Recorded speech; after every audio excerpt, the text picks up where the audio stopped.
Ankh and Maat. It is wonderful to see you. Welcome back to Kemetic Ascension, brought to you by the Shrine of Maat. My name is Jabari Osaze, also known as Heru Jeden Maat, Aten Ra. I am so pleased that you've come to join us. I'm so pleased that you've chosen to spend part of your Sunday with us. And for those of you who have been part of Kemetic Ascension, you know what I'm about to ask. Please let us know where you are on this wonderful back of our Father Geb. In other words, where you are on the planet. Let us know where you are, and also let us know how long you have been an important part of Kemetic Ascension. Let us know where you are in the world, and let us know how long you have been partaking in, how long you have been part of Kemetic Ascension. Those are the two questions we'd like you to to answer. And let me say to you that we're pleased to be back with you. You know, it's been some weeks since you've seen us really back in the shrine for Kemetic Ascension. We're just really getting back in the saddle from our trips to Kemet this year and to Ghana. And so we're pleased to be back with you. With that, do we have any answers? Yes, we do. People are rushing into the room. So we have Mika Hoskins. Let us know where you're from. The Big Payback Porter is with us again. Wonderful. Ankh and Maat, welcome. Welcome. Cecil Ward from Cincinnati, Ohio. Yep, nice and loud so they can hear you. Sure. We have Joey Fran from Trinidad and Tobago. Wonderful. We have Minnie Williams from Hattiesburg, Mississippi, with us for about 2 years. Wonderful, wonderful. Seems like Trinidad and Tobago is the furthest location so far. Ankh and Maat to you in what was that? Hattiesville, Pennsylvania? Hattiesburg, Mississippi. Hattiesburg, Mississippi. How are you? I don't think I've heard that one before. Have we? That doesn't sound familiar. Welcome, welcome. And we're Tracy Doyen from Kenya. Welcome, welcome. For 3 years. Yes, that name is familiar. Welcome, Ankh and Maat, Sinette Tracy. And then we have Emilian Misuamu from Paris. Wonderful. I don't think that we've heard that name before. Excuse me, I think I'm saying it wrong. Misouma. Ankh and Maat to you. I'm glad that you are here with us. And then we have the lovely couple out in Philadelphia, the Crew Holdings crew. Wow, how are you? We haven't seen you all in a while. I hope all is well. Hope all is well. Pandemic has really sucked. There's so many folks that we would normally see in person that we have not seen. I hope all is well with you all. We have Latanya Cigar Duncan out in Dallas. Ankh and Maat out to Sinette Tanya in Dallas. I'm sorry? Latanya. Mm-hmm. We usually have folks come in from Texas. Very interesting. We haven't, we need to give some more thought to, we have so many folks coming into Texas. Maybe we need to go travel to Texas to see some folks. Yep. Ankh and Maat to you. We have Joey Fran saying it's been 5 years, possibly, maybe. Wow, long time, huh? Yeah. And Big Payback, they're from Hobart, Indiana. Been with us for 3 years. Ankh and Maat. We have San Rich Duggan with us. Who was just with us in Kemet, Ankh and Maat. It's good to hear you. Yeah. He's coming to us from Queens, I believe. He's right here in New York City. Ankh and Maat to you. Yeah, we had a great time together. He said what? He's ready to go back? I said welcome back. Welcome back. Dwa, dwa, dwa. Yes. We have son Jason Holmes out in Lincoln, Nebraska with us for 5 to 6 years. Ankh and Maat, been with us for a long time. Good to hear from you. I also think I saw on Facebook he went to an incredible old school concert too. Ankh and Maat to you. Good to hear that you're still out there in Lincoln, Nebraska doing what you do. Ankh and Maat, Ankh and Maat. Yes, and I want to say if you are to send Andre Bryant for your donation, we truly appreciate it. I hope all is well. Ankh and Maat, I believe he's coming to us from Pennsylvania, right? Andre Bryant. It's either Pennsylvania or New Jersey. Yeah. Is it New Jersey? I think it's Jersey. Ankh and Maat to you. Ankh and Maat to you. Let's see, Amelia in Paris says it's been about 2 years. Ankh and Maat, wonderful. We have Sinette Anitra Barkley with us. Ankh and Maat, good to hear you. Melanated God is here with us. Not familiar with that name. I think I remember it. Yes, we have. Oh, Ankh and Maat to you. Martin Walker out in Las Vegas with us for 3+ years. Ankh and Maat. Son Brandon Moore out in Indiana. Ankh and Maat to one of our initiates, one of our full members. Ankh and Maat to you. And Virgo Venom in the house, and that Tracy out in Indianapolis. Ankh and Maat, she's a regular. We usually hear her every Kemetic Ascension. Ankh and Maat. Stephanie Lewis Royal from Seattle, Washington. Ankh and Maat, going towards the West Coast. Yeah, that's where my cousin was for many years. Yes, good to hear that you're out there. And the Lady God says that they're located in Marshall, Texas.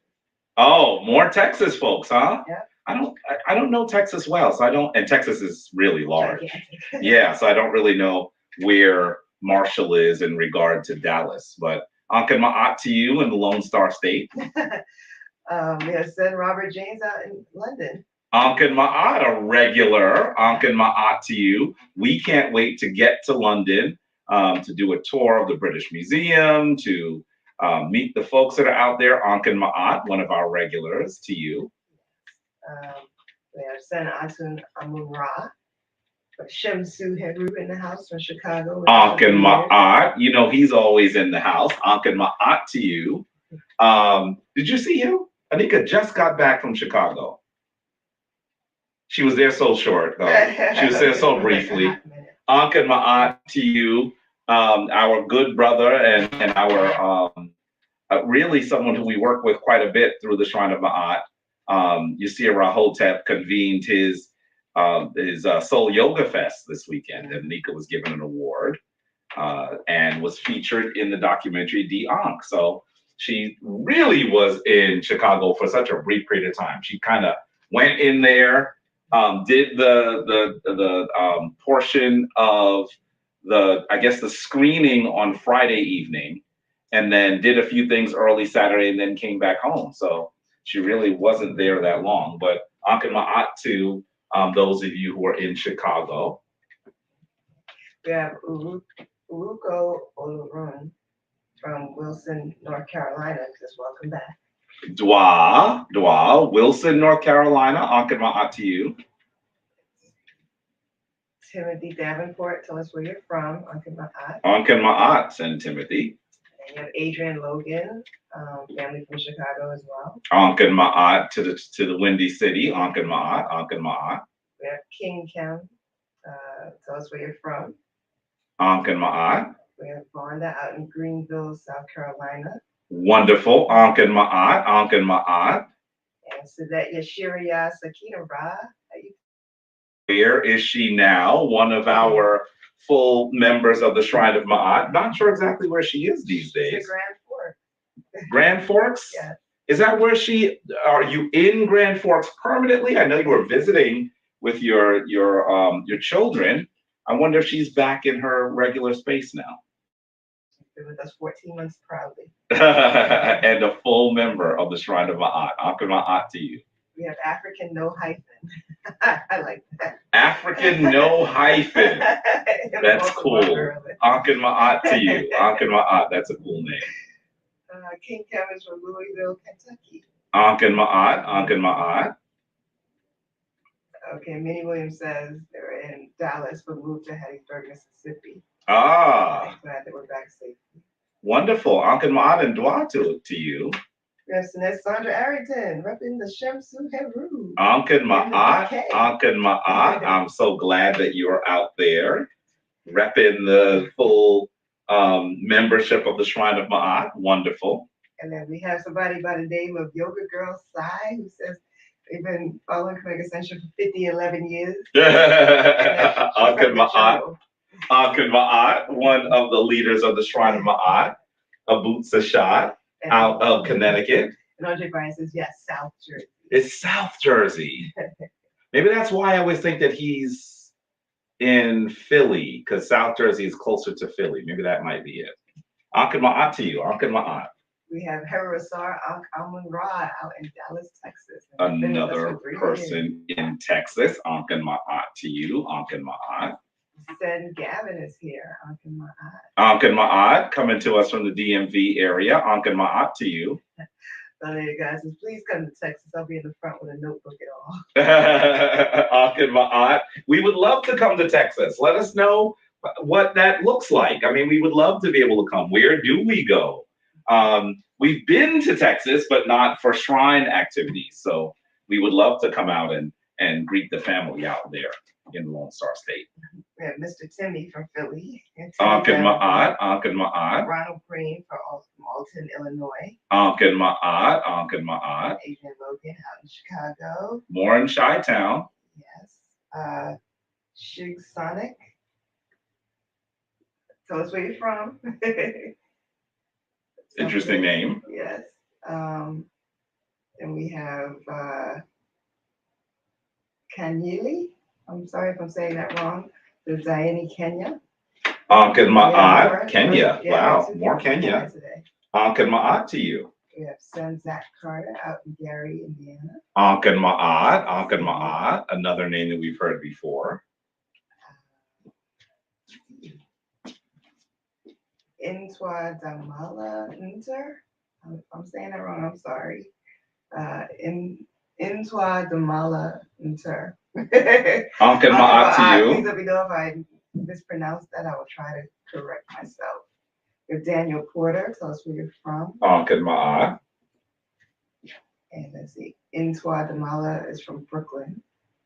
We have Christian from Greensboro, North Carolina. Ankh Ma'at. We have Seth from Spain. Wonderful.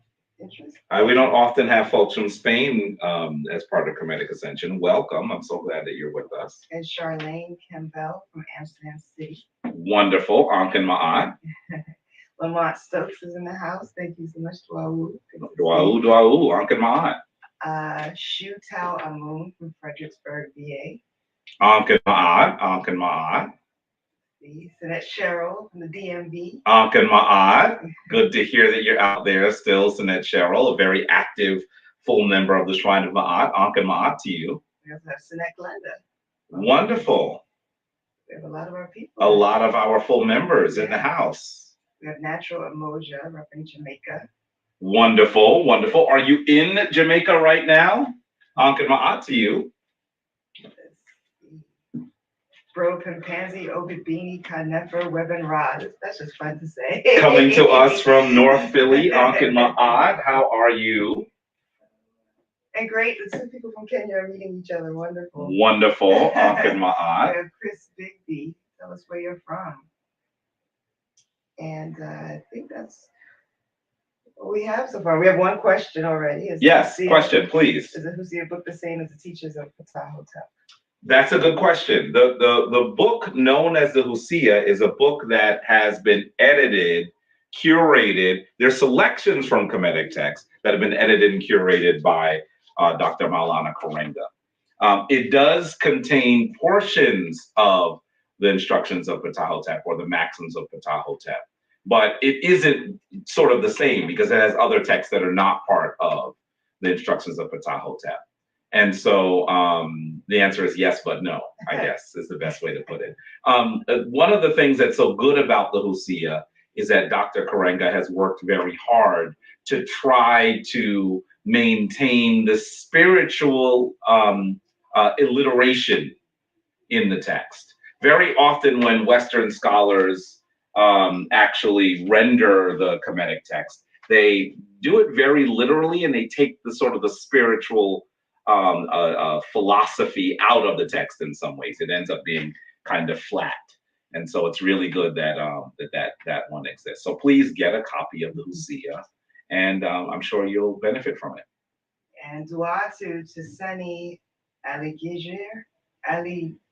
Gidir, I'm sorry if I said it incorrectly, who wrote Ankh Ma'at in Amharic, Eritrean, Ethiopian Gez language. Oh, wonderful. Ankh Ma'at to you. Dua. It's very nice to see that. I actually did study some Amharic and Gez when I was in college and did a project on ancient languages and the connection between Gez and Meruneta.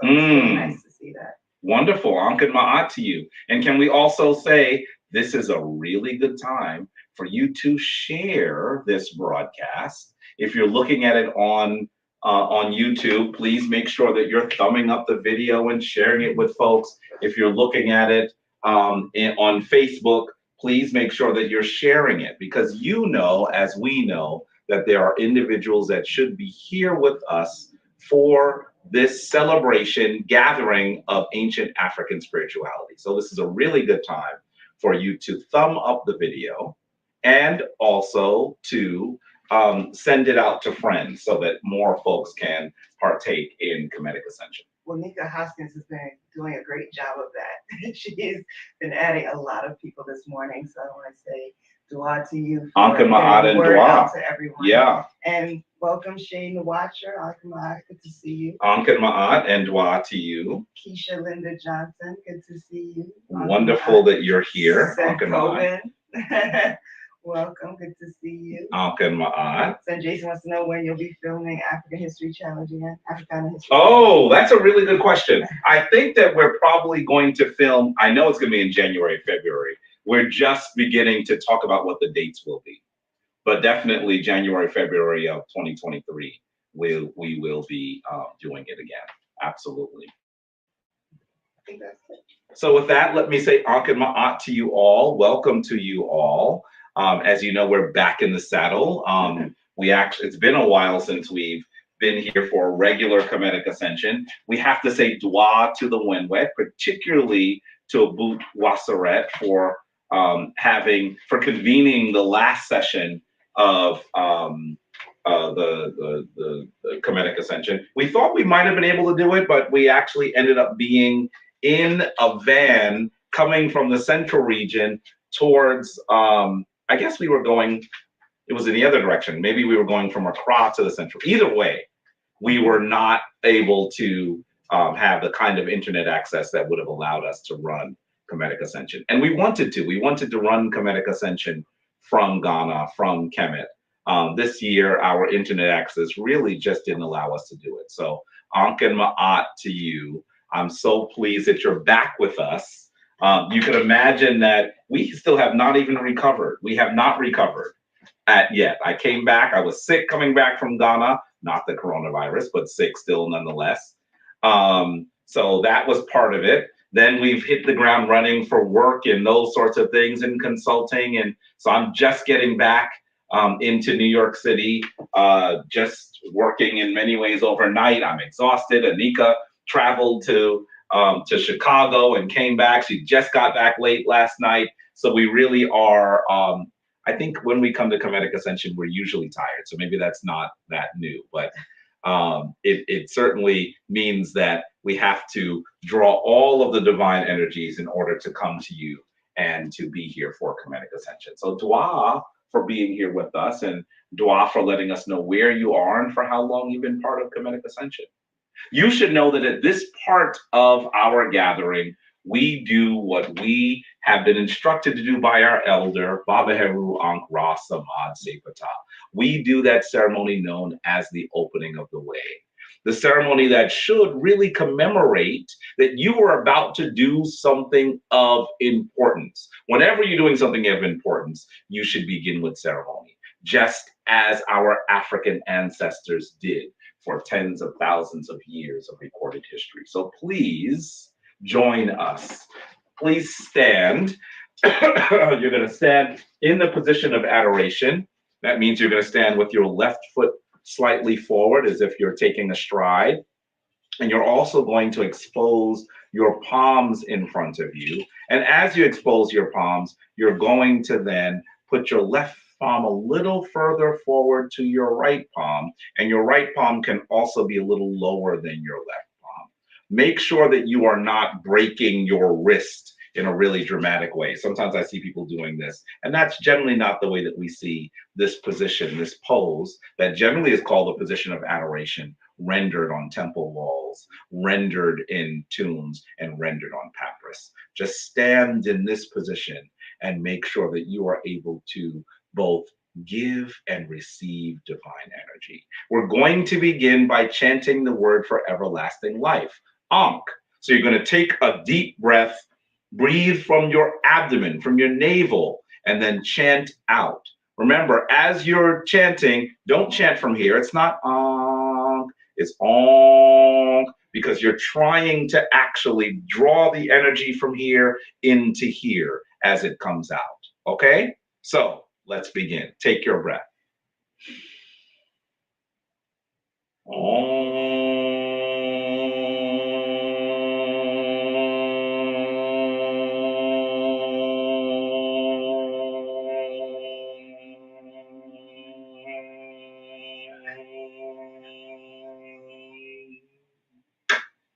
Anetrak in Bedhet. Anetrak in Bedhet. Nuke in Bedhet. Nuke in Bedhet. Anetrak happy. Anetrak happy. Nuke happy. Nuke happy. Twelve inter. 12 inter. Make your 90-degree turn. Anetrak Serket. Anetrak serket. Nuke Serket. Nuke serket. Anetrak kebsenu. Anetrak Kebsanu. Nuke kebsenu. Nuke Kebsanu. 12 inter. 12 inter. Make your turn. Anetrak As. Anetrak as. Nuke As. Nuke ast. Anetrak amset. Anetrak Amset. Nuke amset. Nuke Amset. 12 inter. 12 inter. Anetrak Neat. Anetrak neat. Nuke Neat. Nuke neat. Anetrak dwamuta. Anetrak Dwamuta. Nuke dwamuta. Nuke Dwamuta. 12 inter. 12 inter. Anetrak Newt. Anetrak newt. Nuke Newt. Nuke newt. Anetrak geb. Anetrak Geb. Nuke geb. Nuke Geb. 12 inter. 12 inter. Anetrak shoe. Anetrak Shoe. Shoe. Excuse me. Shoe. I like it. Shoe. Shoe. Shoe. Nuke shoe. Anetrak Tefnut. Anetrak tefnut. Tefnut. Tefnut. Tefnut. Tefnut. Nuke tefnut. 12 winter. Anetrak paut in teru. Nuke paut in teru. Anetrak in boo in teru. Nuke in boo in teru. 12 winter. Take your breath.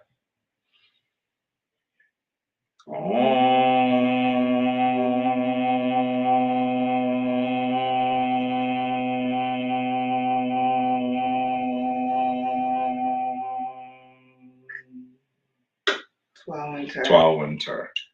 Dwa, dwa, dwa, dwa to you, dwa to you. And of course the camera followed all the way, look at where the camera is. Yeah.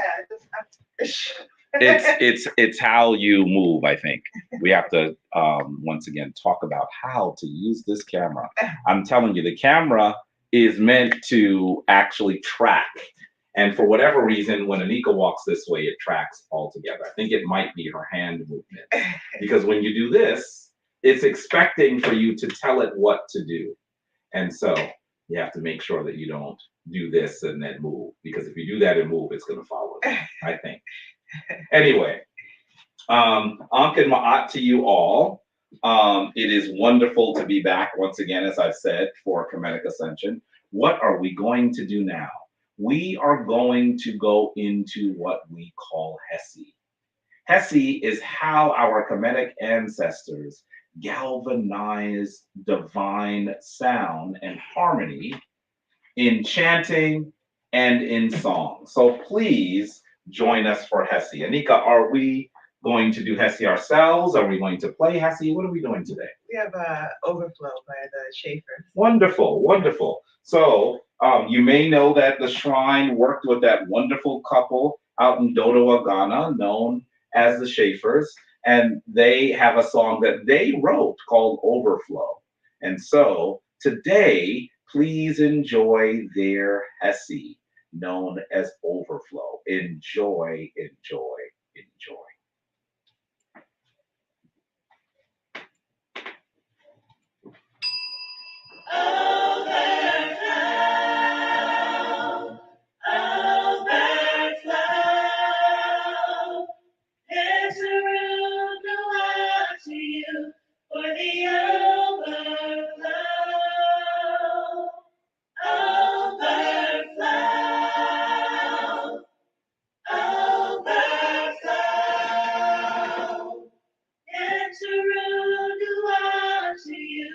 For the overflow.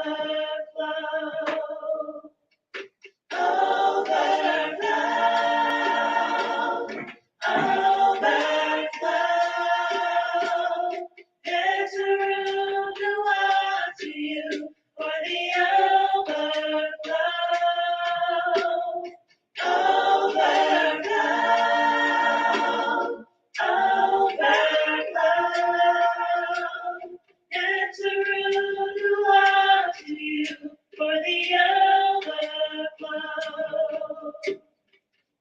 Dua,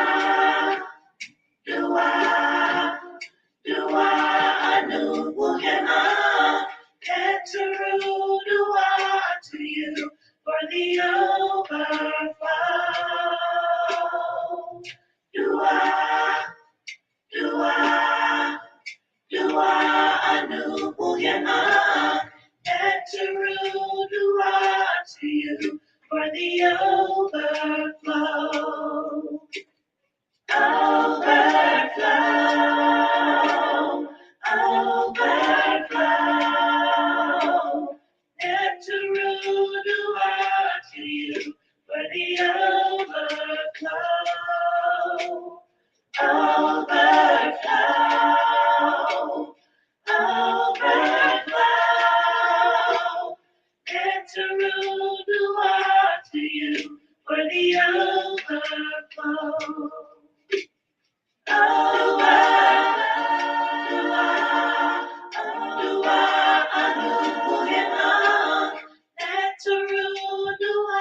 To you for the overflow.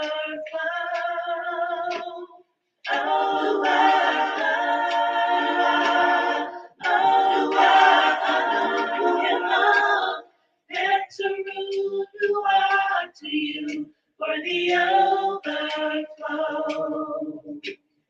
Keteru-dua to you for the overflow. Keteru-dua to you for the overflow. Keteru-dua to you for the overflow. Dua, dua, dua once again to the Schaefer's for that beautiful song.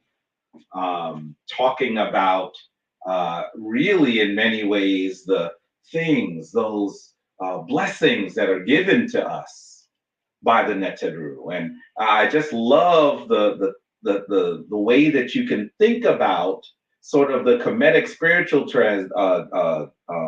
tradition and translate it into divine song. I mean, think about the fact that our Kemetic tradition would not have existed were it not for that amazing river known as the Hapi.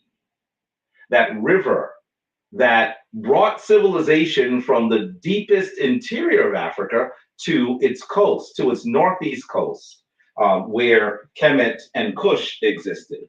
And in many ways, you should think about what it means to say, Dua to you for the overflow. I have often said that a lesser people would have seen the overflowing of the Hapi, the overflowing of that river known as the Nile, as a calamity, as a curse.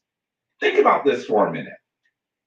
These individuals lived in the desert. Even today, when you go there, it is clear that you are in the desert. It is clear that you are dealing with just the power, the sheer power of the sun when you're walking around in that space. And today, when you walk around like we did just a few weeks ago, you're walking around in air-conditioned hotels and riding on air-conditioned buses. Imagine what it would have been like 5,000-6,000 years ago when our ancestors were giving civilization to the world. So just imagine you're in the middle of the desert and you are trying to figure out how you are going to provide for your family. And then you happen upon an amazing river. In fact, we know today that it is the largest river, the longest river in the world, a magnificent body of water. And from there, of course, you can actually get all sorts of fish, and you're also able to use the river in order to irrigate your crops. So now it looks like you may be able to survive in the desert. Imagine that you might have noticed that the river seemed to get, all of a sudden, just seemed to begin to come in at higher and higher levels until it would literally overflow its banks, and it might have been at the point where it would have obliterated everything. So you would probably, if you were a lesser individual, if you were not living according to the very balance, the very meter of the universe that we called Ma'at, you would actually have thought that this would have been a calamity, a curse. But in fact, our ancient African ancestors lived in harmony with the universe. And in living in harmony, they didn't see the overflowing of this great river. They didn't see the flooding of this great river as a curse. They saw it as an opportunity, a blessing given to them by the Neteru. And so as we hear this song, Dua to you for the overflow, think about the overflow that might be occurring in your life. Think about those things that might seem that they are destructive, but in actuality, if you better understand them, if you better live in Ma'at with them, you will be able to bring forward all of the fruition, all of the benefits, the bounty of the land. So we must say again, as this wonderful Hessi has said, Dua to you for the overflow. Anika, it sounds like you have a comment or a question. I just wanted to remind people that they can access these songs on all of the different streaming platforms. So, you know, whether you're using Apple Music, Pandora, YouTube, whatever, we have found a way to stream all of those different services. So we're hoping that you'll continue to support, share it with others, let them know, you know, all the proceeds go towards the shrine for those who stream it. So the more you stream, the more, you know, we support our own community. So it's very helpful if people spread the word and let other people know about it. Yes, please do. Please do. And of course, you know how much our community loves gospel. I know people that aren't even Christian anymore that enjoy gospel, that still listen to gospel. I don't blame them.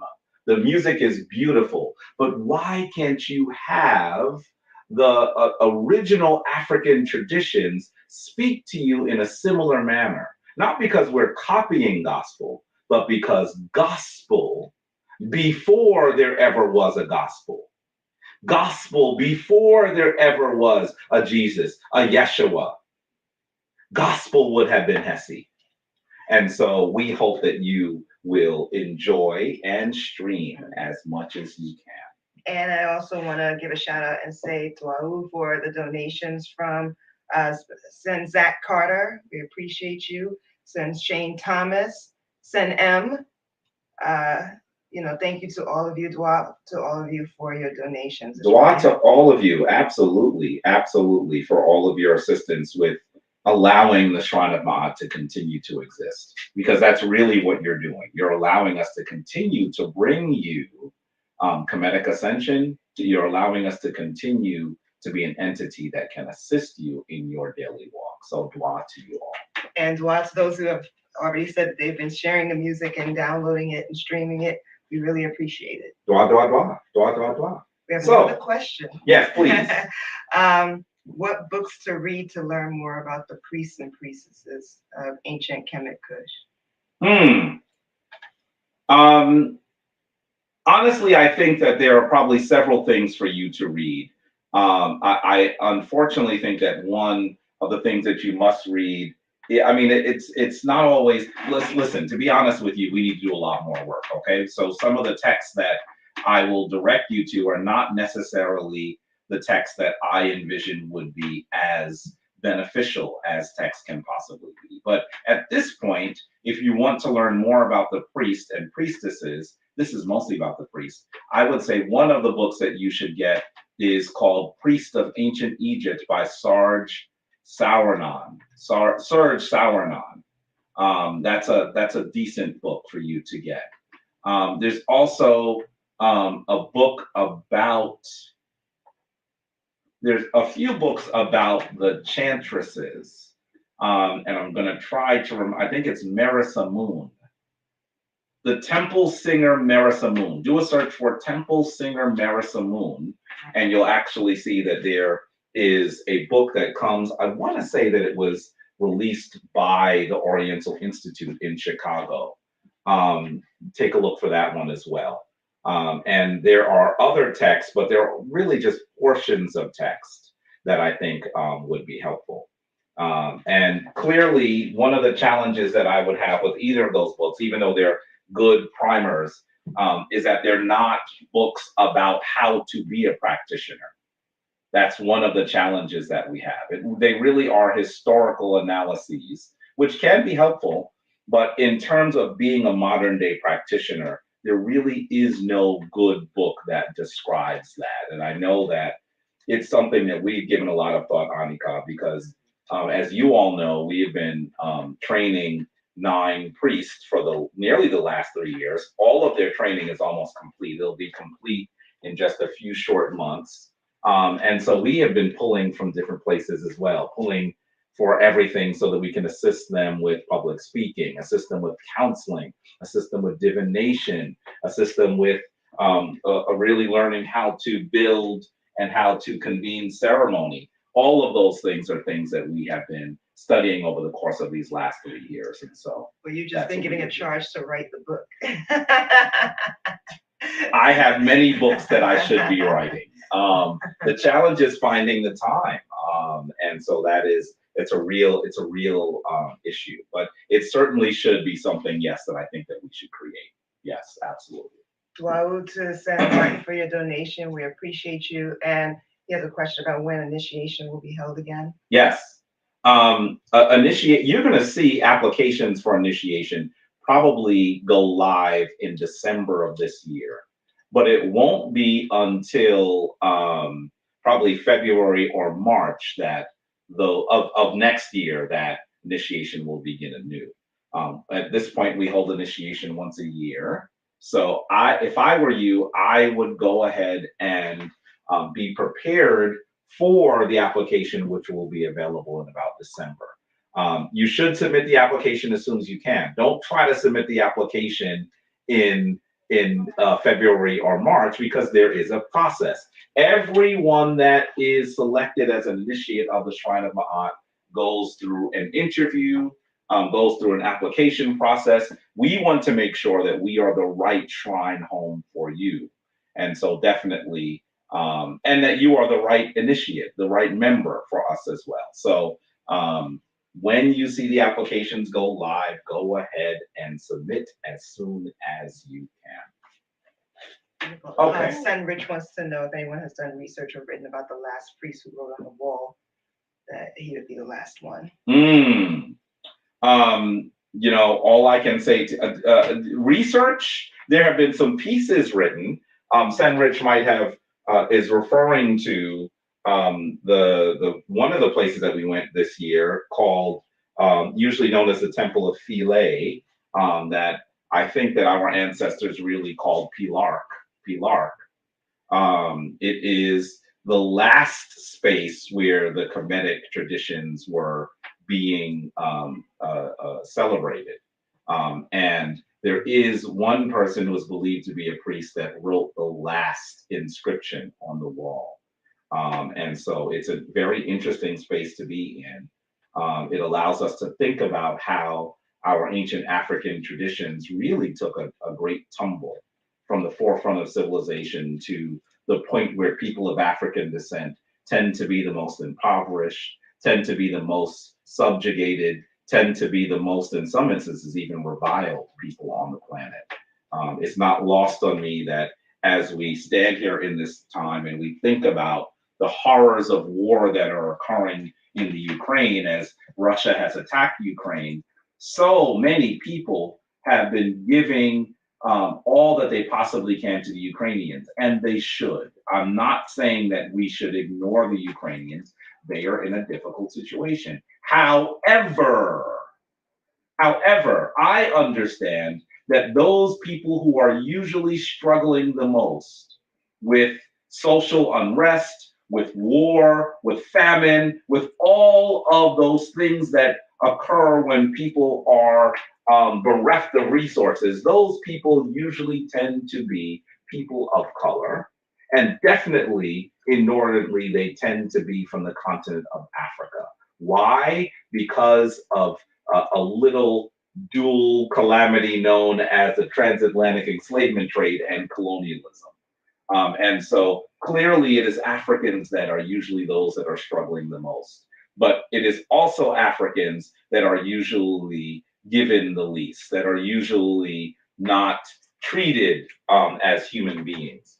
I am just really taken by the fact that even in New York City alone, we have people from the Ukraine that are going to school, children that are going to school in this new school year from the Ukraine. But I know that when people of African descent, mostly from Haiti, had the nerve to ask for assistance at our southern border, they were chased on horseback, and those individuals that were supposed to be assisting people in need then used their horse reins as whips on them. So just think about the juxtaposition that occurs when we're talking about people who are of European descent and people who are African descent. So we have a lot of work to do. And in some ways, that inscription is a commentary on what would happen to those people of African descent in the ensuing generations and ensuing millennia. We have a lot of work to do. We have a lot of work to do. There's a lot of questions today. There are a lot more questions. Yeah. Okay. So one person wants to get an idea of what your thoughts are on the book about Maat. Which book about Maat? Are you talking about the one by Maulana Karenga? They've been moving up as you've been. Because Maulana Karenga writes a tome. It's like 700 pages known as Maat. The Guiding Principles of Moral Life is the subtitle. I think it's the one that Baba told us about that someone gave him. I'm not sure if I'm familiar with it. Who was the author? I'm not sure if I'm familiar with the author with that particular text. Well, while we wait for that. Other questions? Send Andre, that was his question. Yes. Sinette Stephanie wants to know if you have any information about the Shemsu or Shemsu set. I'm assuming she meant Shemsu Heru and Shemsu Set. The followers of Heru and the followers of Set. I'm not sure what question you're looking for, but definitely there was a period in time in sort of the second dynasty that we see followers of Heru, the priest, the adherents of the traditions of Heru, and the priest and the adherents of the traditions of Set really jockey for power and position during that time. And we see one ruler actually devise his name with both Heru and Set on top. And so that is certainly something that was unusual. That might be what you're referring to. I think that part of the description of what was occurring, of course, there is not one text that describes it, but if you read the book that goes into Kemetic history known as the Chronicle of the Pharaohs, that particular text does deal with some of what might have been occurring during that time.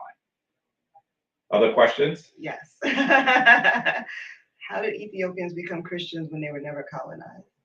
That's a very interesting question.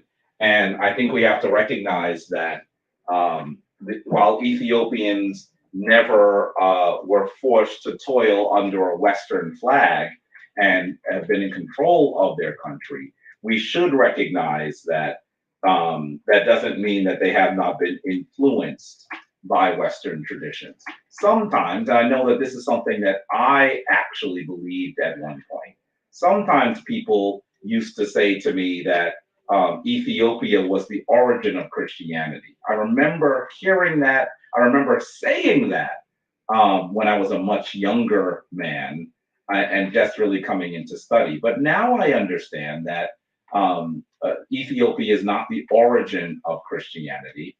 In some ways, I think that what we could acknowledge is that Ethiopia actually is a space where Christianity, an early form of Christianity, prospered. That is true. But how did it occur? We should know that one of the emperors of this powerful nation that today we call Ethiopia actually had his son, who would be the next king. His son's name is Izana. He had his son actually learning from a monk, a man named Frumentius. And that monk was taught by those individuals who had brought Christianity into the world in Rome.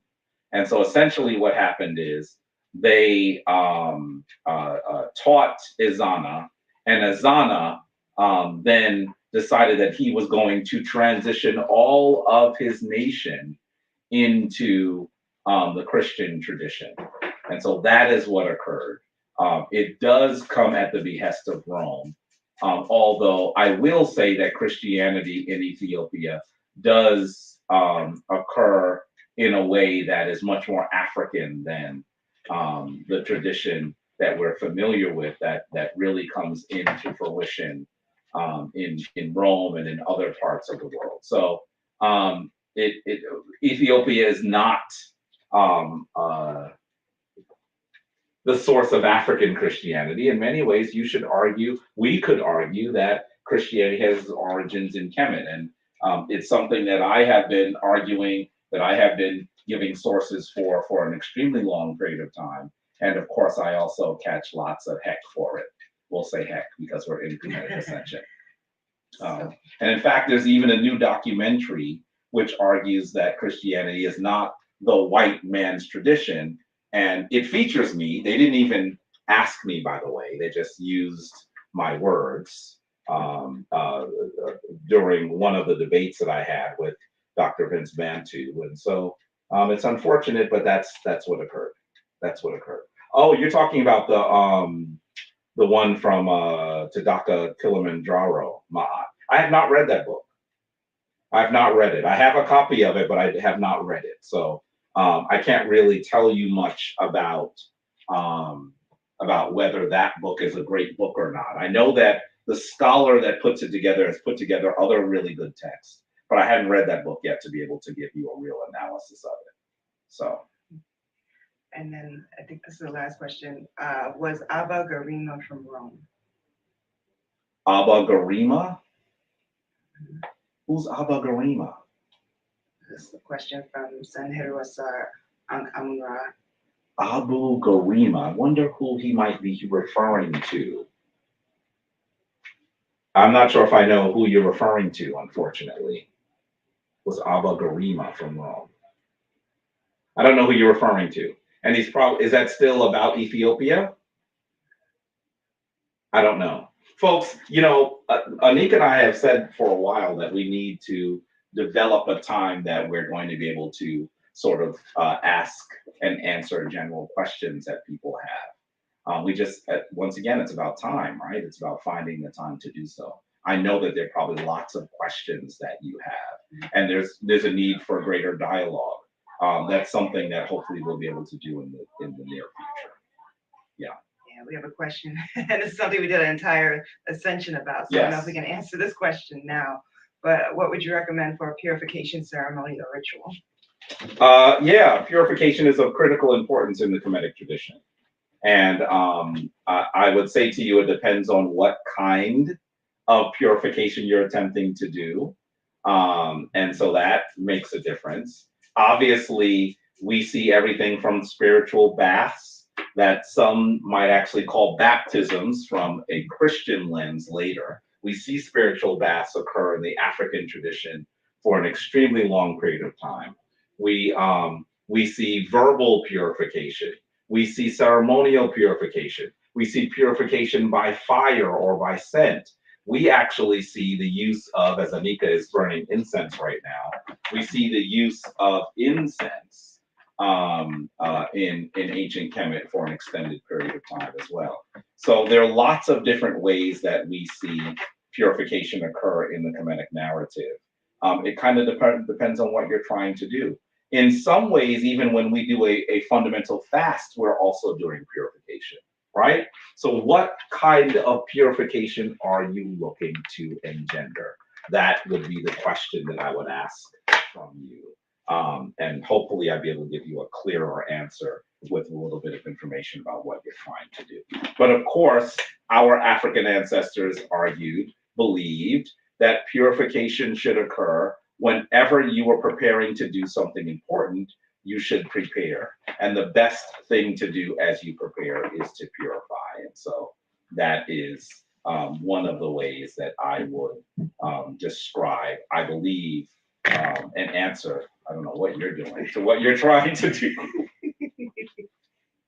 Anyway, that's the best answer I can give you.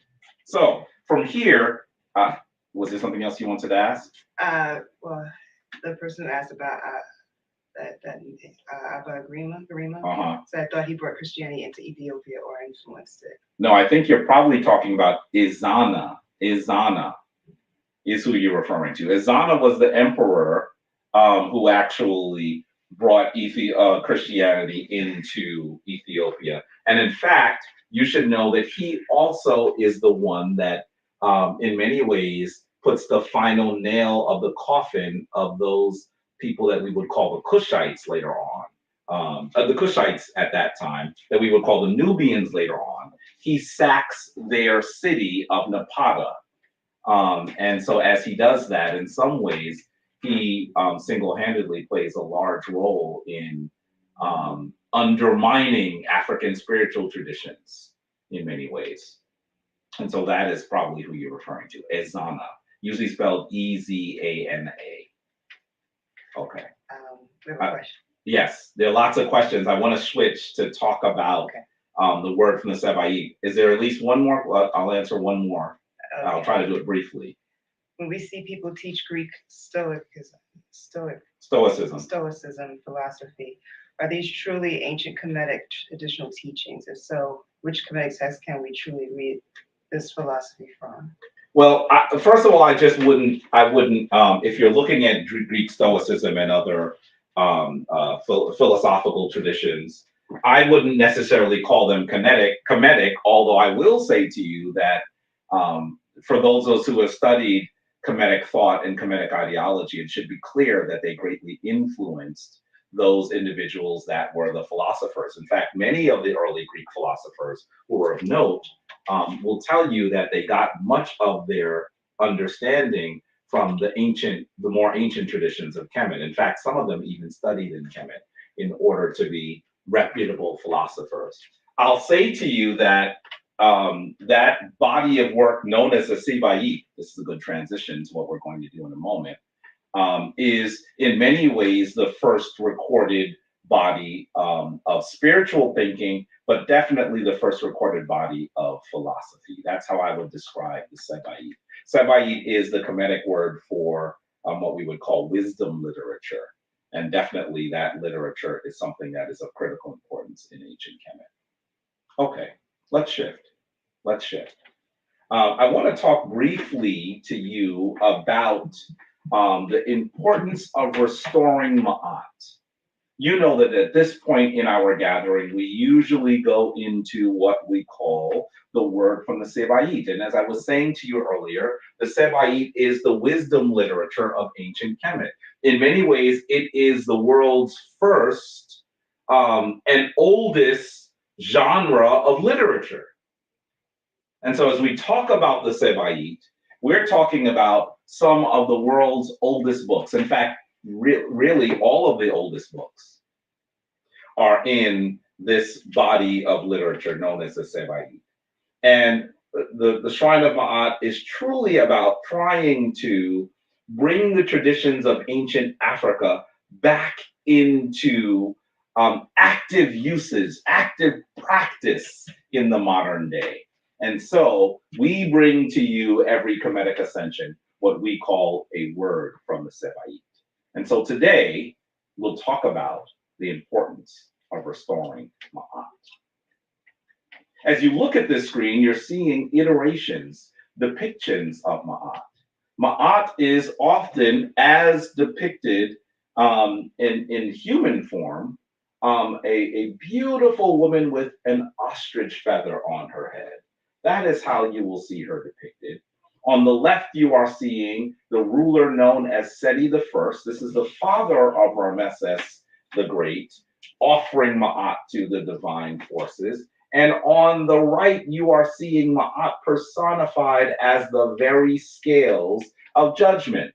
Ma'at is a critically important concept, a critically important description of the divine in the ancient African spiritual understanding.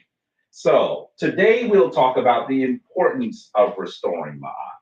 The Kemetic people would have used the term Seruj Ma'at, which means restoring Ma'at.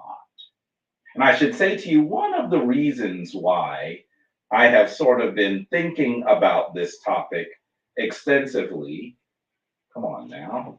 One of the reasons why I've been thinking about this topic extensively is partially because of the fact that we have really enjoyed, benefited from our annual trip to Kemet. Take a look at this group standing in front of this magnificent temple, known today, unfortunately, as Abu Simbel. Abu Simbel, Abusimbel.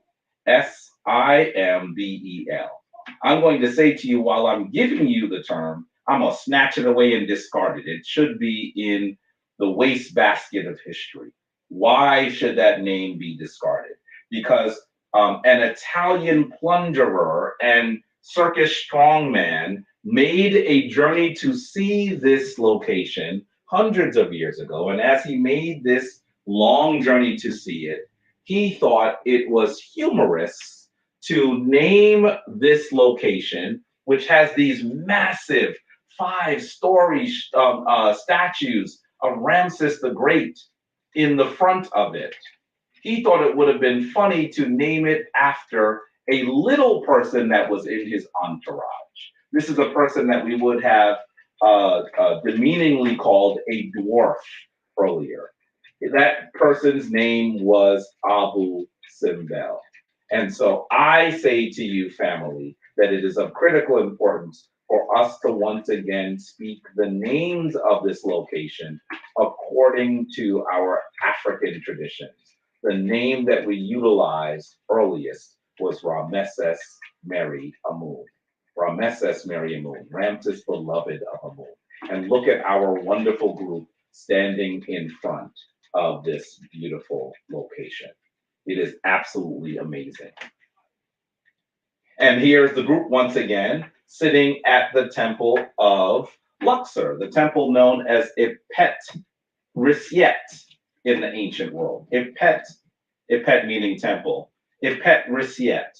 And it is a wonder. I mean, look at that facade. Look, and it's absolutely amazing, absolutely beautiful. And this group of 80 plus people really this year on our trip had an amazing experience traveling to this location. Definitely we should know that in this group we would see Sen Richard. He's there someplace. I'm trying to look for his face. He is in this group. And also in Kemetic Ascension. He was here.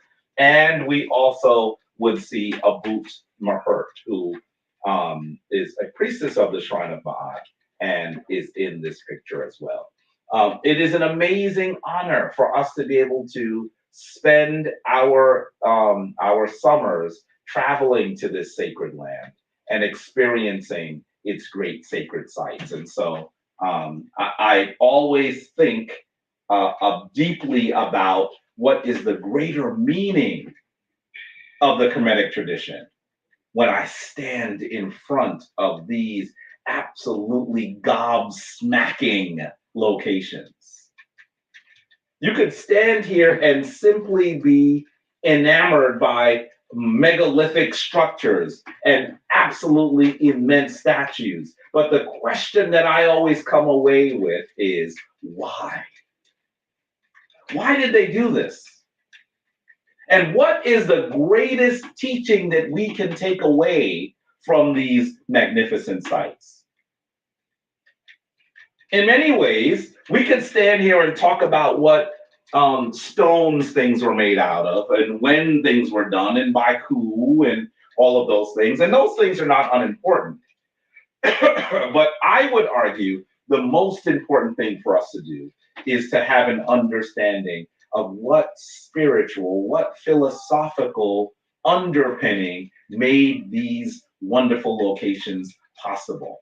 What is it that we should take away from these locations that will help us once again resurrect ourselves as a people and continue our journey towards the forefront of human civilization?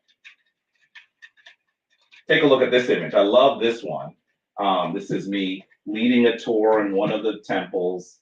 It was hot. Can you see people like it is hot? And I was exhausted, but still really enjoying talking about, thinking about these wonderful spaces. This is absolutely magnificent. I believe that this space, this image is in, it may be in the temple of Edfu, the temple that should be known. Edfu is a more modern name, a temple consecrated to Heru, a temple that should better be known as Heru Behudet. And so we're doing that there. And then look at this space.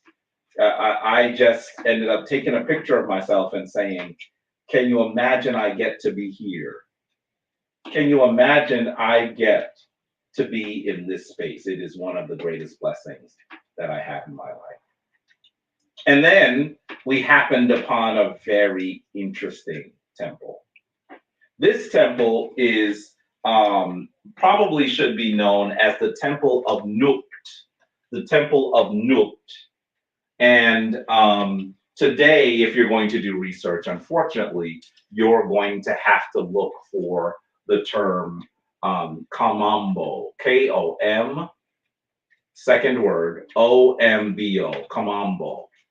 It's a really fascinating temple because it, in many ways, is a dual temple. It's two structures next to each other, and that is quite unusual. Do you notice the large winged sun disk at the top? There are two of them. That is atypical. And you might say, well, why would they make two temples that actually are literally identical if you draw a line down their middle?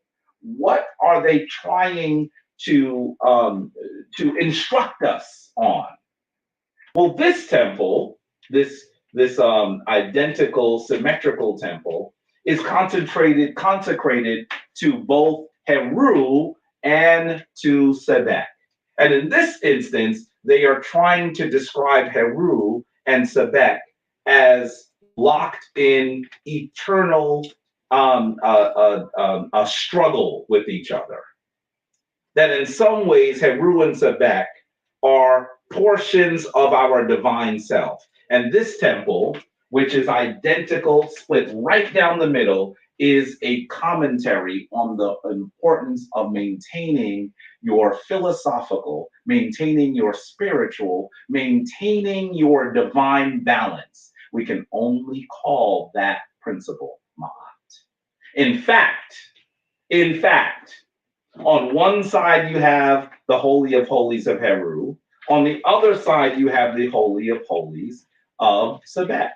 And as you look at this location, you actually will note that behind the Holy of Holies, consecrated to both of these deities, you have this image. You see Maat in the middle. And she is, if you were able to look through the wall, she is right in the middle of both of the Jesserus. She is right in the middle of both of those locations. This is magnificent.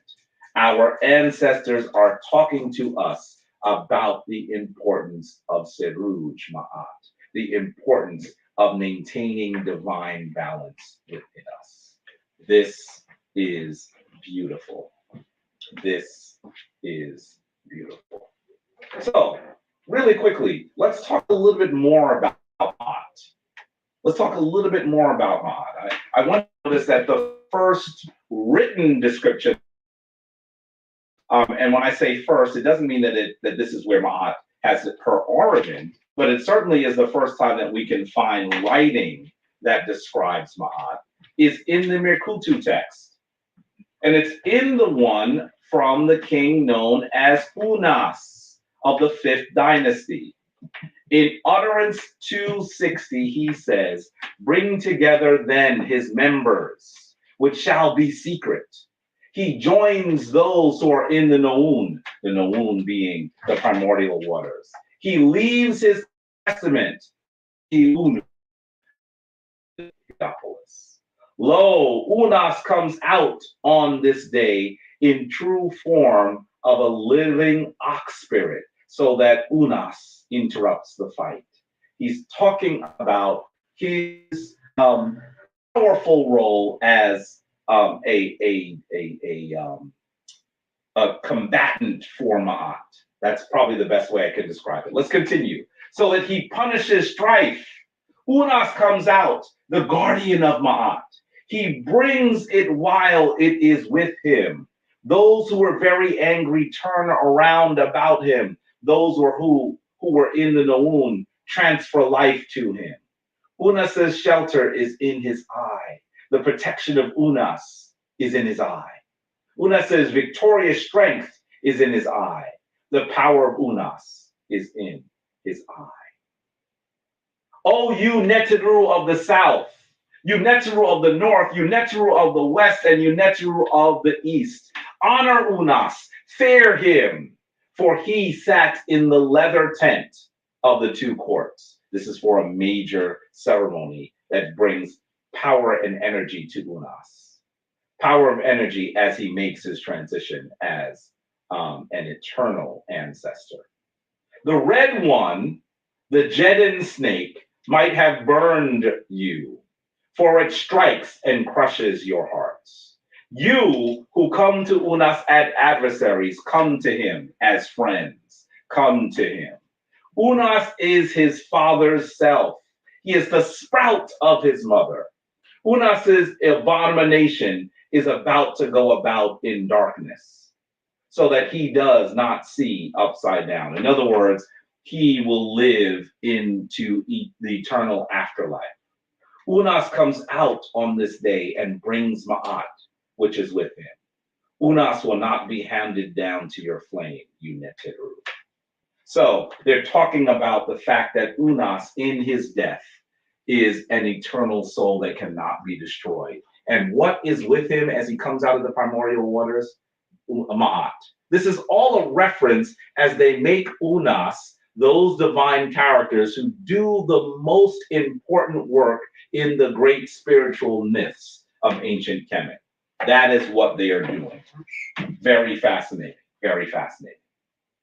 And in addition to that, I have always said, some of you have probably heard me say, that Maat is the deity that has no origin story, that Maat is the deity that has no beginning, that is not born.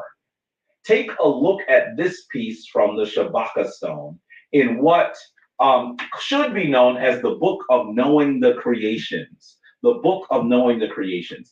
This comes from, as we were asked earlier, Anika, the Hosea. It is a translation from the Hosea. So I want you to listen to the description of the creation of the universe and the role that Maat plays within the creation. Listen here. Thus said Ra, the Lord of all, the Lord of the utmost limits, after he had come into being. I am the one who came into being and brings into beings, which when I came into being, being itself came into being. In other words, I am that divine force that created all of the universe. All beings came into being after I came into being. Many were the beings that came forth from the commandments of my mouth. Heaven had not yet come into being, nor had earth come into being, nor had the ground been created, or the things which creep and crawl upon it. I raised up beings in the primordial waters as inert things. I found no place on which to stand. I formed it from my desire in my heart. I laid the foundation through Maat. Listen to that. Listen to that. The creative entity that creates all of the universe in what the Kemetic people called Zep Tepi the first time says that all things came into being after he came into being. But what did he do? He created all things upon the foundation of Ma'at. We didn't hear that Ma'at was created. Ma'at actually exists when the universe exists. Why? Because Ma'at is the very stuff, the very order, the very measure of the universe. This is important. Let's continue. I created the forms of every kind. Many were the forms which issued forth from the commandments of my mouth. Yet not yet had I established Shu, the power and principle of light and air, nor set forth Tefnut, the power and principle of moisture. There existed no one who acted together with me. I conceived it in my own heart. I hope you recognize that as this divine force comes out of the primordial waters, this sounds very familiar to the description of the creation of the world that we see in the book of Genesis. But this is thousands of years earlier. And so I want you to recognize, I want you to understand that your Kemetic ancestors were describing the creation of the universe long before anyone had ever written something that could be called the Torah or the Pentateuch or the Bible. And it's ironic to me today that there are people who read the Bible like it is the very blueprint from for the universe, when the Bible is in effect a new book. When we look at all of African creation, it is new. Let's continue. And so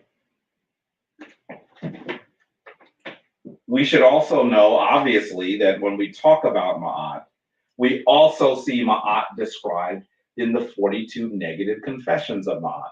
Why negative confessions? Because this person who is reading this, the person who is making their transition, is not saying that they've done it, they're saying that they have not done it. And so generally, historians call this the 42 negative confessions of Ma'at. It starts with, I have not committed sin. I have not committed robbery with violence. It goes on and on. And I want to say to you that the standard that your African ancestors bring forward for moral and ethical balance is a very high one. It is a challenging bar on which to measure yourself. Just look, for example, at that negative confession that says, I have made none to weep. I have made none to weep. I believe it should be negative confession 12. Negative confession 12. Imagine, it does not say, I didn't do wrong to people and then they cry. It said, I've made none to weep. And I think that this is a very high standard, because in many ways you should understand that you might even be doing something that you believe is correct and cause one to weep. Well, according to our standard, according to our ethical and moral guide, you should be serujing ma'at with that person. That doesn't mean that you have to now excuse that thing that they should change. That doesn't mean now that you should ignore that those things that they are doing are perhaps outside of balance, but it does mean that you should try to restore your relationship with them. I have made none to weep. It goes on and says things like, I have terrorized none. I am not the stirrer up of strife or disturber of peace. I have not pried into matters. I have not multiplied my words in speaking. I have wronged none. I have done no evil. I have not blasphemed against our leaders. What an amazing standard that this has created for us. Are we prepared to live into it? I want to say to you that this standard of Maat is a very high one. And one of the reasons why I am describing this today, discussing this with you today, is because as I am one of those individuals who has to take care of the spiritual uplift and the spiritual guidance of a community, I'm going to say to you that sometimes even those people who consider themselves practitioners of Ma'at forget just how challenging this is and forget what they must do for each other.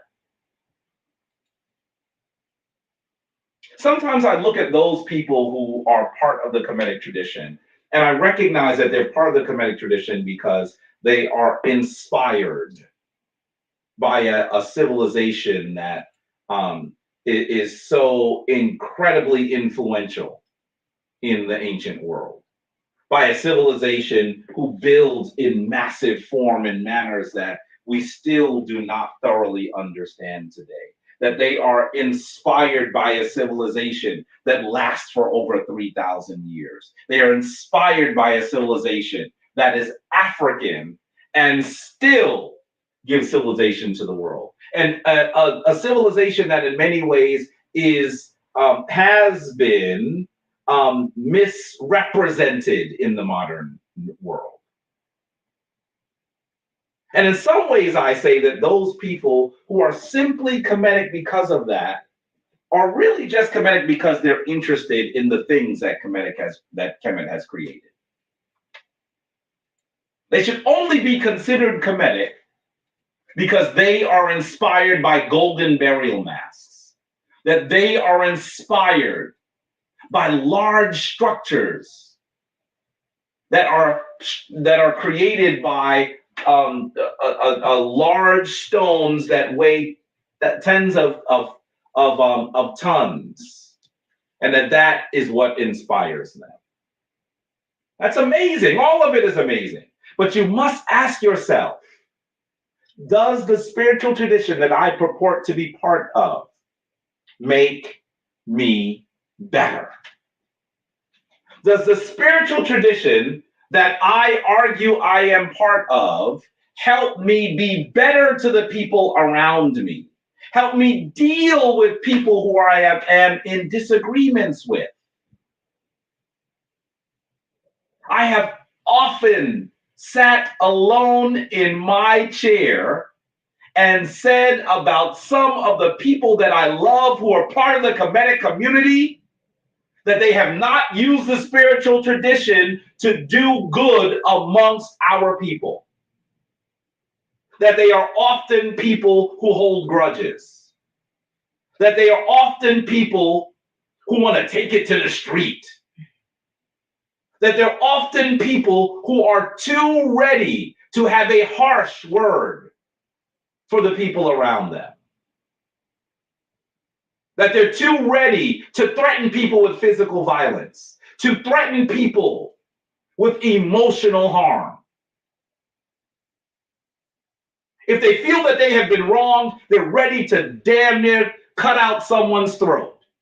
And they still will wear an ankh. They still will say they're part of the Kemetic tradition. I'm going to say to you, if that is you, you are not a Kemite. I'm going to say to you that if that is you, you are not a practitioner of Ma'at. You just like golden burial masks. That's what I'm going to say to you. I'm going to challenge you today to be better. I'm going to challenge you today to use the moral and ethical guide of Ma'at to be stronger. To use the moral and ethical guide of Ma'at to do more, to give more, to forgive, to edify those people who are with you. If you ain't doing that, you're just like golden burial masks. Is that you? Are you just someone who likes to look at things in museums? Is that you? Listen, it's fine if that's what you're interested in. Just don't call yourself a practitioner of Kemetic spirituality. Don't call yourself a Kamite. Don't call yourself an adherent to the ancient spiritual traditions of your African ancestors. They have nothing to do with you. I want to challenge you today. I'm telling you, as the head of a spiritual community, sometimes even, y'all know who I'm talking about. Sometimes even those people who are initiated have nothing but venom for each other. They speak like they might be on the streets, completely uneducated and unguided by the principles of ancient Africa. And they think that that's okay. They want to remind you of the dirt they used to do, like it's some kind of pedigree. Get up off it. You are not a Kamite. Get up off it. You are not a practitioner of Maat. You just like golden burial masks. And if that's who you are, that's fine. It's cool. Just don't call yourself part of my family. Just don't say that you are inspired by the traditions of African ancestors. You just like golden burial masks.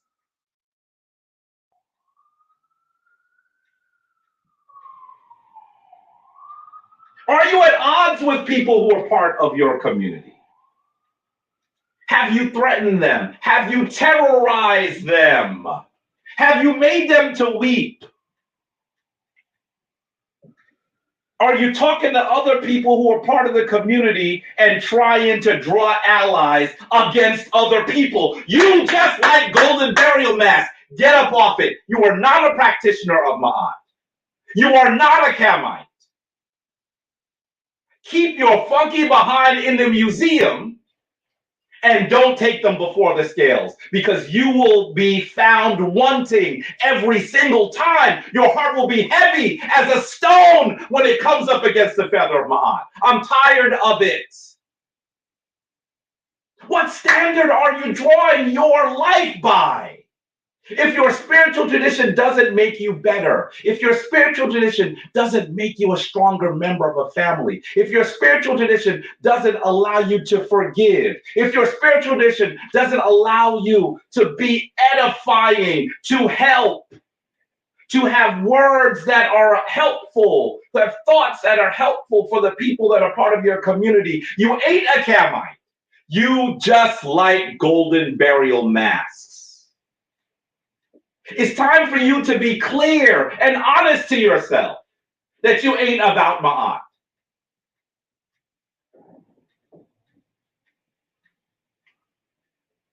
And if it feels like I'm talking about you, a hit dog gonna holler, maybe I am. Maybe I am. I want to say to you, Ramesh, I want to say to you, Kemetic, I must say to you, beloved, if your spiritual tradition is not making you better, discard it. Discard it. You would be better served by watching sports or Real Housewives or whatever else is just there for our entertainment. You'd be better served by that. Stop faking the funk. Stop embarrassing your ancestors. Stop causing a stink in the temple. If your spiritual tradition is not making you better, if you are not actually a practitioner of Maat, look yourself in the mirror and slap yourself. Because what you are doing is an embarrassment to this tradition. Smack yourself, let somebody smack you.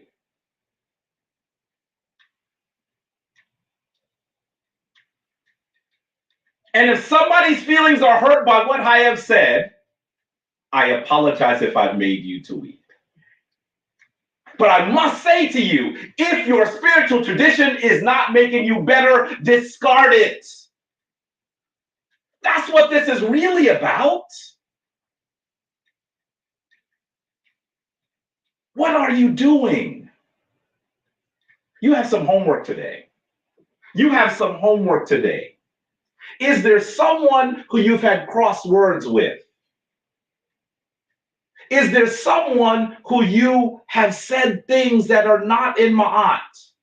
Is there someone, I'm not talking about whether they offended you, I'm talking about what you did.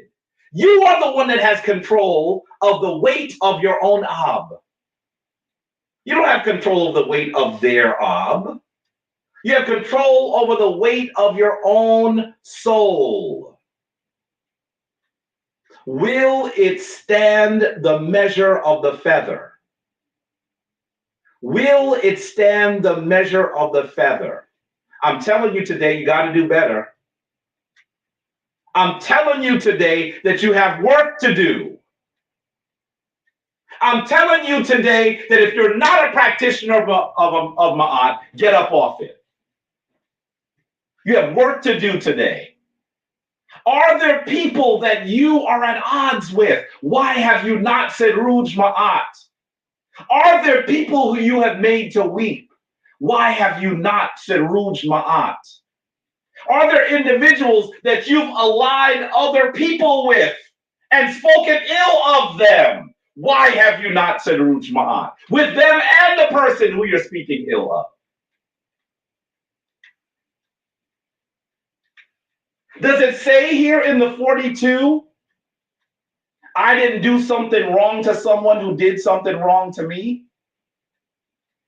Or do I get a pass because somebody else was funky, so now I could be funky because I'm from the streets? That's not in the 42. Get up off it. And if your feelings are hurt, I apologize for making you weep. If you think I'm talking about you, maybe I am. Will your heart stand the measure of the feather? Ask yourself that. And if you have questions, Siruz Ma'at. Do it today. Do it today. There better be some phone calls that are going to go on. There better be some texts that will be received. There better be some emails today that are sent out. Because you know I'm talking about you. Instead of being a practitioner of Ma'at, you have become a master of Isfet. And your heart is as heavy as the stones that they built the Merkutu out of. But let me say to you that instead of wallowing in guilt, see, guilt is also something that should be used to actually put things back in order. When you have that feeling of guilt, it is your own moral measure telling you that there's something you ought to do.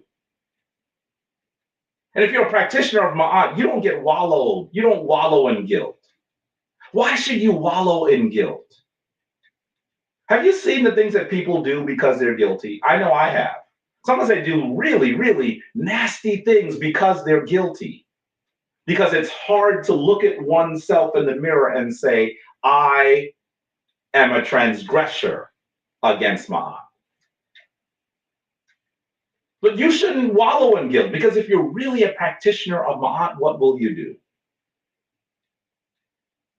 If you really are inspired, not inspired, guided by the principles of our ancient African ancestors, what will you do? I'm telling you, there better be some phone calls, some texts, some emails that go out today. You must Saruj Ma'at.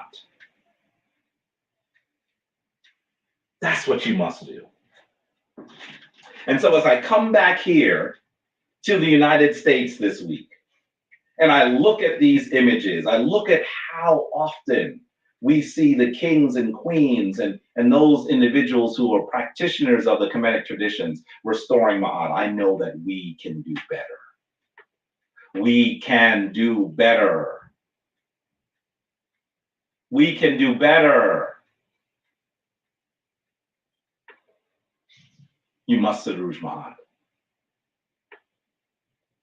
I want those of you who are listening to my voice right now, who recognize that you have work to do, to type a 42 in the chat right now. Type a 42 in the chat. I want to see the 42s light up that board right now, because you know you got work to do. Don't get wallowed in guilt and pretend to be righteous when you know that your stuff stinks. Use Ma'at as the guide and restore your relationships. I want to see the 42 lighten it up right now. Do you know that there's work you need to do? I know that you know that there's work that needs to do. Some of you probably said, Jabari's talking about me. Maybe I am. Maybe I am. But if you have that question, then you have to say, I must seruj ma'at. The scales are askew. The feather looks so much lighter than my ob today. I'm stinking up the joint. It's time for you to cleanse yourself. It's time for you to seruj ma'at. So with that, I hope I've inspired you to do the work you know you need to do. I hope I've inspired you to do the work you know you need to do. You are the one that is supposed to be holding your life in your hands. Do the work today. With that, the divine force in me greets the divine force in you. Anika. Are there questions, comments? Are we ready for our final affirmation? I think people feeling guilty. Yeah. Yeah. Oh my goodness. Yeah, no, I can see a lot of 42s. Do you have And they were work to do? asking if, Sekhmet was moving you today. Listen, I'm telling you that it's not even Sekhmet that's moving me. It is Ma'at that's moving me. Because as I stand as one of the leaders of a spiritual community, sometimes I look at those people who are fully initiated. I look at those people who are supposed to be practitioners of our ancient African traditions, and I know that our ancestors are embarrassed by our behavior. But you should know that you, if you are truly a practitioner of the scales, can restore it. That you can restore it. You know about the conflicts and the disagreements that are going about, that people have harsh words for each other, that people are acting like they're in the middle of the street and they're supposed to be in the middle of the temple. You know this. We have work to do. So a question is, I've made 2 calls and they won't answer. Now what? Write them a letter. Write them a letter. Write them a letter. You've made 2 calls, they won't answer, write them a letter. Write them a note. And be vulnerable. Be vulnerable. This is my role in this inequity that has continued. Because remember, you are the master of the weight of your own ob. No one can help you but you, divine entity. That's what you should do. He says, thought you were tired, Jabari. I detect some divine sizzle in today's discussion. Listen, I've been holding it for weeks now. I've been holding it for weeks saying, these are people that are supposed to know better. What are they doing? What are they doing? It's time for us to do better. It's time for us to do better. So, Okay. look at Anika. Like, how do I follow that? Oh, wow. So, yes, we are talking about specific people and we are talking about everyone, because all of us have something going on in our lives where we've done something wrong to someone, where we feel guilty about it and we haven't addressed it and we just continue to operate based on that guilt. We haven't given them our best. Mm-hmm. We haven't given them our best. That doesn't mean that they've given you their best. This is about you. You don't hold their feather. And that's what makes our tradition so different. Right. You know, other traditions, you just pray to someone else and hope that they Beg for mercy. they forgive you. In this tradition, you have to do your own work. Do the work.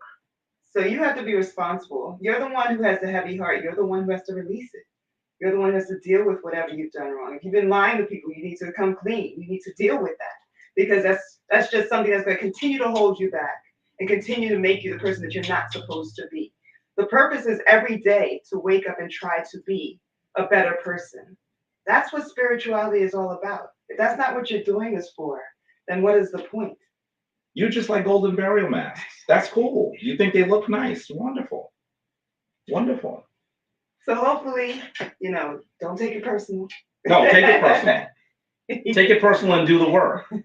Take it personally and do the work. Because here's the deal. While this may actually be about you and about something you've done, if you are a master of the scales, it can be fixed. But you have to fix it. That's the reality. Take it personally. Be offended and get to work. Is he talking about me? Yes. I'm talking about you. Do I stink? Yes, you smell bad. You stinking up the joint. Do the work. You can do the work. This is not a commentary on who you will always be. If you do the work, you can restore this. That is what you should take away from this as well. That you can do the work. If your spiritual tradition is not making you better, do something else. At least have fun. You know what I mean? Be careful with the fun that you have. Listen, don't be careful. If you're not doing nothing that's worth nothing, then have fun. But don't call yourself one of the ascended ones.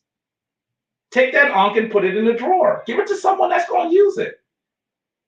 And then just say, you know what? I'm in the streets. Aren't you all always telling us that you're in the streets? If I had $1 every time a spiritual practitioner is reminding me that they were in the streets, I would be able to actually pave all the streets with gold. And it wouldn't look like the streets no more, paved with bird mess.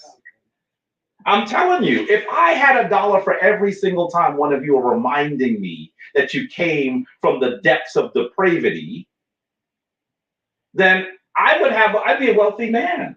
That's not where you are right now. You're not in the street. You're in the middle of the temple. What are you supposed to be doing? Let's move. Okay. So I am going to offer you the Amasu, the oldest prayer found in the Reu and Pert and Peru and Ger. And hopefully this will help you with your journey and the start of you, Surujing Mahat. So please stand in the pose of adoration.